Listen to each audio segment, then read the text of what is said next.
privilege. Actors, writers, and all who serve the great purpose of theatre need spaces where they can play out their stories. This is a happy addition, a day for celebration indeed. When I was 11, I played Snow White on the stage at Hobart's Theatre Royal.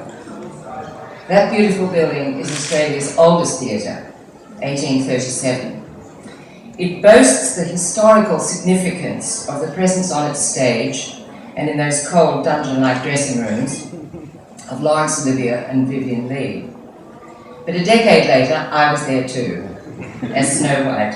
Like many, I started in the annual school play, and year after year, I was increasingly imbued with a sense of wonder, which certain buildings, in combination with their purpose, can impart.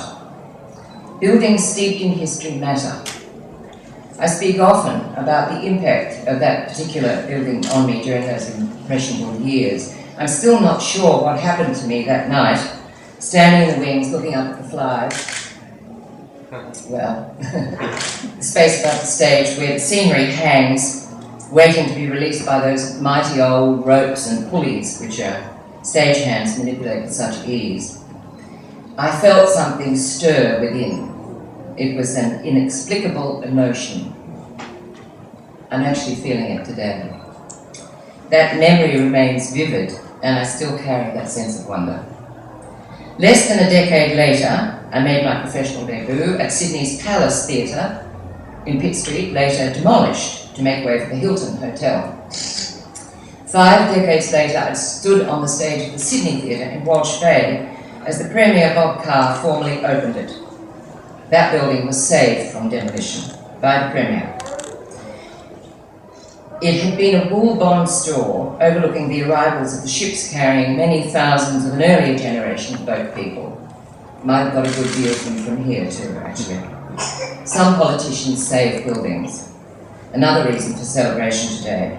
Sydney's Lord Mayor has preserved a special building and given it a new life. Laurence Olivier stood on stage at Hobart's Theatre Royal in 1948 and said,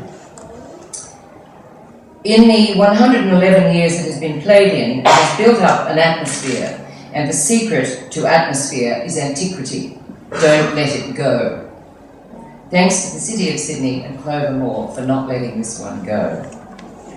Perhaps Arthur Stace and I have something in common. He had an epiphany in this building as I did in Hobart's Theatre Royal, and the buildings have something in common. Both were built for the voice, for the persuasive voice to ask, sometimes answer, the eternal questions. Who are we? Why are we here? Is there significance to our existence? As social animals, we seek a sense of community, needing to belong, with an innate need to tell and to listen to stories, to gather. And church and theatre both offer these essential services to their communities. And in both, we enter into a kind of contract. A kind of faith is necessary. In theatre, a willingness to suspend disbelief and have faith in what will follow. In church, faith in whatever God it is whose spirit sits within the tabernacle.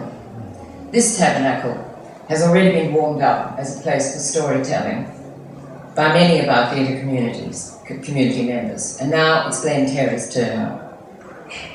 Having brilliantly energised the Darlo, he now moves into this beautifully restored space to encourage and enthuse, excite and inspire a community of theatre artists and the community it sits within. As an active participant in Sydney Theatre, I join the rest of my theatre's community in wishing the best to Glenn and his dreams. Like Arthur Stace, this building was saved, born again, this time as the Eternity Playhouse. May it have a long and vivid life.